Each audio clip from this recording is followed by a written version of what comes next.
This is an age of speed, a nervous age that keeps our emotions stirred.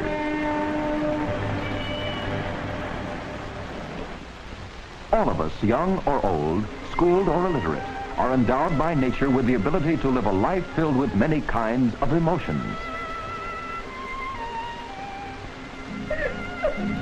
But whether we will show them in an uncontrolled outburst, whether we will act in some antisocial way, whether we swallow our upsets or deny them even to ourselves, we cannot do away with them. They are part of our personality.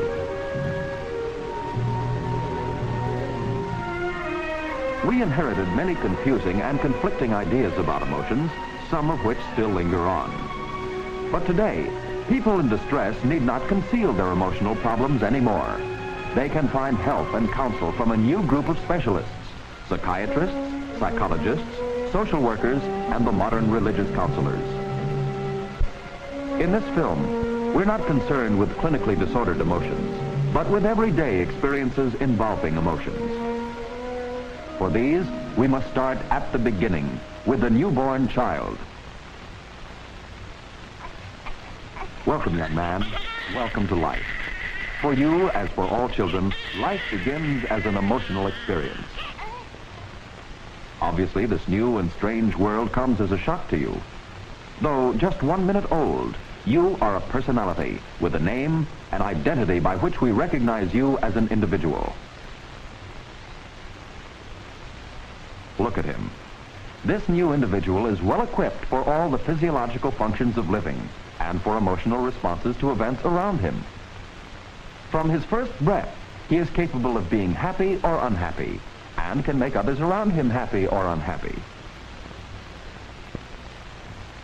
How he learns to use his inborn capacities will largely depend on what this new world offers him, how he, as a child, will experience his relations with others. For emotions are not learned deliberately like skills or facts. The baby will develop them through living with others, by responding to those who handle him, speak to him, comfort him, or provoke him, by reacting emotionally to those he sees and touches, to those whose songs he hears.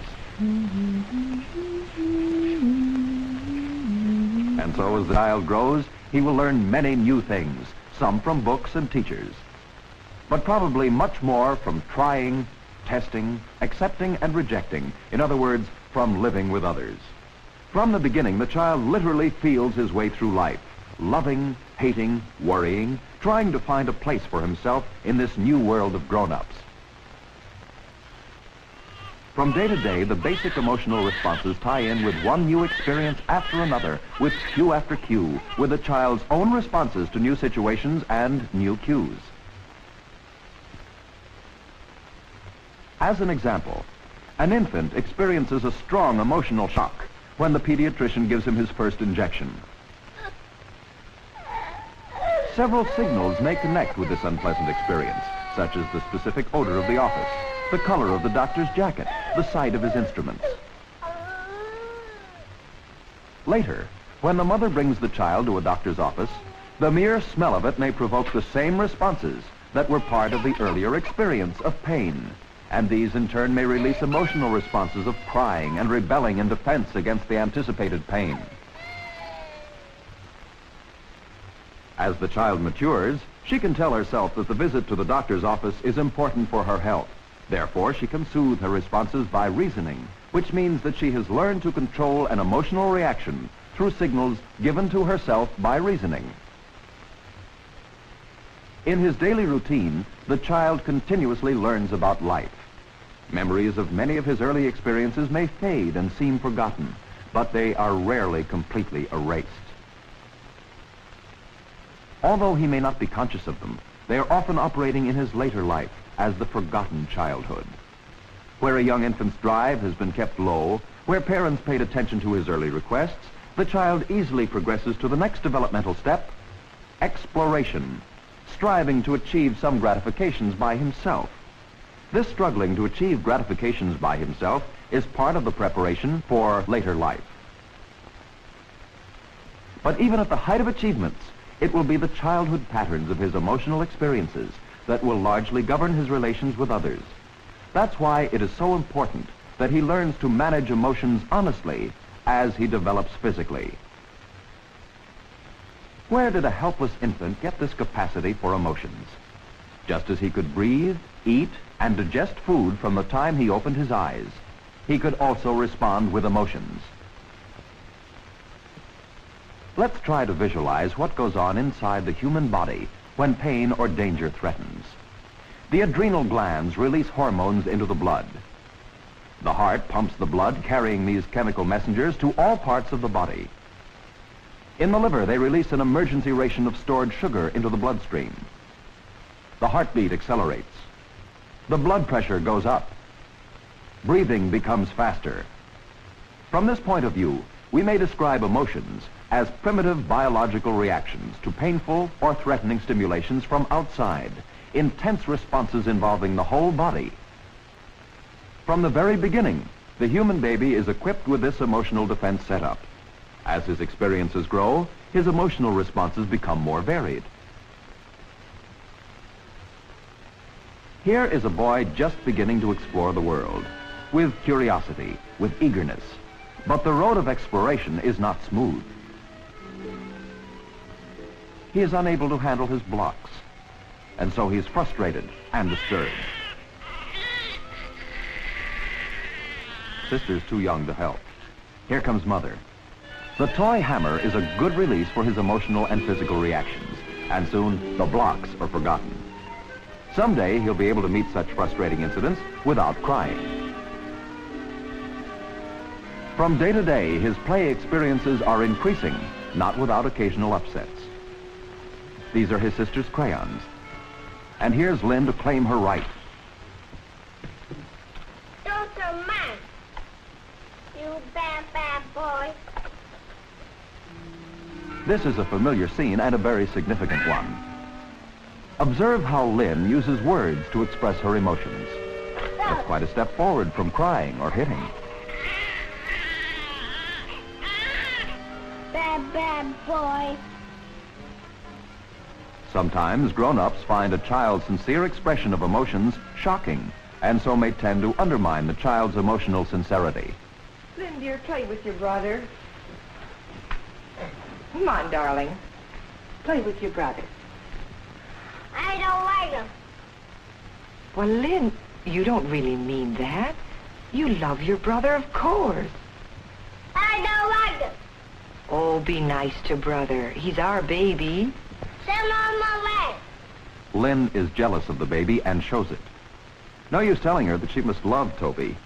Right now, she wants to get rid of the baby as competition for Mother's love. Mother's insistence that she must love Toby not only confuses her, but increases her jealousy.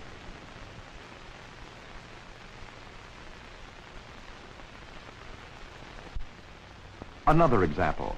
This one about learning and unlearning signals that cause emotional upsets. Patsy is scared of dogs, and so's her mother. Patsy's fear is strengthened by the examples of her mother's uneasiness. Whenever she comes out, there's a threatening animal on the street. Gradually, she withdraws from playing outside. One day, her father comes home from the office with a present. She's eager to see it. But out of the box comes a stuffed dog. No, she doesn't like dogs, not even stuffed dogs. It may take a long time for Patsy to become friendly to dogs. That is, to unlearn her fear of dogs. But not all so-called childish upsets are confined to little children. For instance, a youngster may fall back to bedwetting in protest against a new baby. Another may revert to thumb-sucking or nail-biting when facing an unpleasant or threatening situation, a new teacher, or stern parental demand. Adolescence is an especially sensitive age. Sometimes the fear of new responsibilities makes adolescents act in what we call a childish manner. These excursions to less mature behavior are often indications that some disappointment or pressure is weighing upon the youngsters. Recognizing this, parents, friends, and teachers can help them to overcome their troubles and return to a more mature level. We are getting increasingly aware that the emotional causes sometimes lead to physical discomforts, like in the case of this girl. Taking medicine alone may not cure her. Often a competent physician will decide to call upon a psychiatrist or psychologist to help him probe deeper into the emotional causes of certain ailments. Strong emotions tend to express themselves even when we try to hide or suppress them. When continuously suppressed, they may go underground and may interfere with bodily functions such as digestion or elimination, or they may disturb the heart and circulation, or give rise to recurrent headaches. Symptoms of such ailments are often called psychosomatic. Psychosomatic are such physical disturbances that have emotional causes. Up to now, we've been discussing mostly emotional upsets, but our satisfactions are emotions too. The natural love of parents for children is one of them. The affection of parents for each other. The stirrings of attraction between the young adults. All these and many more are high points of emotional satisfaction. The study of emotions is a complex subject. This film set out only to create an awareness of this problem by showing that we all are born capable of emotions, that we develop emotionally through living with others, that there is no golden rule or magic formula for emotional maturation, that emotions cannot be denied, only suppressed. If we recognize and accept our emotions, if we learn to channel them to useful purposes, they will become the raw materials for the building of healthy personalities, capable of feeling and therefore of living rich and full lives as useful members of society.